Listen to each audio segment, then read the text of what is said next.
Hello friends, आपका जेके biology class में स्वागत है। और आज के इस वीडियो में हम लोग बात करेंगे कि प्रमोटर डिलीशन ऐसे कैसे करते हैं और डिलीशन करने से, प्रमोटर के डिलीशन करने से क्या आपको देखने को मिलता है। इस तरह के सवाल बहुत फ्रिक्वेंटली एग्जाम में पूछे जाते हैं। हम इसके बारे में आपको बताएं, सवाल को डिस्कस करें। इसके पहले मैं आपको बताना चाहता हूं कि प्रमोटर जो है हमेशा जीन के 5 प्राइम और स्ट्रिप पर लोकेटेड होता है। प्रमोटर पर आरएनए पॉलीमरेज बाइंड करते हैं और सारे मॉलिक्यूल्स भी बाइंड करते हैं, जो या तो पॉजिटिव तरीके से एक्टिवेट करते हैं प्रमोटर को तो ज्यादा जीन का ट्रांसक्रिप्शन होगा, और नेगेटिव तरीके से करेंगे तो क्या होगा, जीन को रिप्रेस करने का काम करेंगे और आरएनए पॉलीमरेज अच्छी तरीके से या कम मात्रा में क्या करेगा, ट्रांसक्रिप्शन करेगा जीन का। सही बात है। चलिए, तो इस तरह के ऐसे में हम लोग यहाँ पर देख रहे हैं क्या कि प्रमोटर का ये पार्ट है, आप देख सकते हैं -300 से -50 जीरो, इसको जीरो बोल रहे हैं जहां से ट्रांसक्रिप्शन स्टार्ट होगा। और ये पूरा प्रमोटर का रीजन है।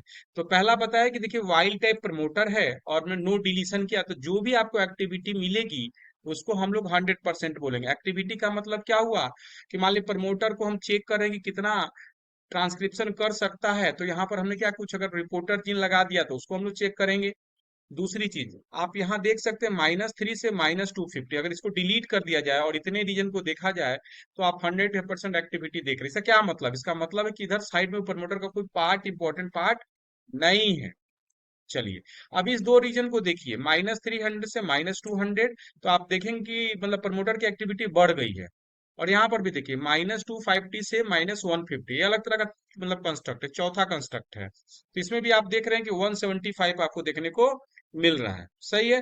तो दोनों में एक्टिविटी बढ़ गई, इसका मतलब क्या है कि ये रीजन -250 से 200 तक का जो रीजन है, जहां पर नेगेटिव एलिमेंट बाइंड कर रहे हो, ध्यान से देखिए कॉमन रीजन है।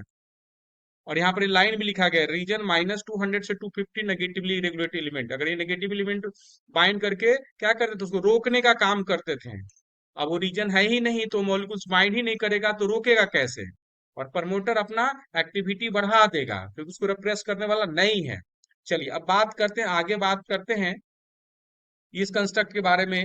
-200 से -100 बेस पेयर का जो रीजन है वो डिलीट किया गया और उसमें देखा गया कि प्रमोटर की एक्टिविटी घट गई है। यहाँ पर भी घट गई और यहाँ पर भी घट गई। यहाँ -150 से 50 किया गया, क्या है, घट गई है। ये 50 हो गया। तो ये जो रीजन है बड़े काम का रीजन है। -150 से 100 का जो रीजन है, यहाँ पर पॉजिटिव रेगुलेटरी एलिमेंट बाइंड कर रहे होंगे और कहीं ना कहीं क्या प्रभावित कर रहे होंगे, पॉजिटिव तरीके से एक्टिवेट कर रहे होंगे। वो रीजन है ही नहीं तो प्रमोटर की एक्टिविटी घट गई। तो सारे परिस्थिति में टेक होम मैसेज है क्या, कि अगर कोई प्रमोटर के रीजन को डिलीट करते हैं और प्रमोटर की एक्टिविटी पर पार्ट में कोई फर्क नहीं पड़ता है, तो हम कह सकते हैं कि वो प्रमोटर किसी काम के लिए योगदान नहीं कर रहा वो रीजन। दूसरी चीज, अगर उस रीजन को डिलीट कर रहे हैं और प्रमोटर की एक्टिविटी घट रही है तो इसका मतलब पॉजिटिव रेगुलेटरी एलिमेंट बाइंड कर रहे हैं। और सारे परिस्थिति में अगर वहां डिलीट कर रहे हैं और प्रमोटर की एक्टिविटी बढ़ रही है तो नेगेटिव रेगुलेटरी बाइंड कर रहे हैं। देखिए, पहला रीजन है -100 से -50 आर पॉजिटिव रेगुलेटरी एलिमेंट, तो -100 से -50 सही है। तो आप देख सकते हैं कि ये रीजन नहीं बोल सकते हैं कि -50 से 100, क्योंकि इसमें भी तो डिलीट हुआ है और डिलीट हुआ है तो जीरो एक्टिविटी, मतलब ये पहला स्टेटमेंट क्या सही नहीं है। आपका पॉजिटिव रेगुलेटरी एलिमेंट जो रीजन बाइंड कर रहा है इसमें वाला है -100 से -150। सही है। चलिए, अब देखते हैं अगर बी की बात करें। बी तो मैंने डिस्क्राइब भी किया था कि -200 से -250 रीजन को क्या कर रहा है, पॉजिटिव एलिमेंट ने नेगेटिव बाइंड करे, इसलिए तो डिलीट कर दिए तो प्रमोटर की एक्टिविटी बढ़ गई। और सारे परिस्थिति में इसका जो आंसर होगा, क्या आंसर होगा, बी ओनली आंसर होगा। अगर आपको वीडियो अच्छा लगे दोस्तों के साथ शेयर करें, सब्सक्राइब करें, और नए वीडियो में आपके साथ हम मिलते हैं। धन्यवाद। Thank you.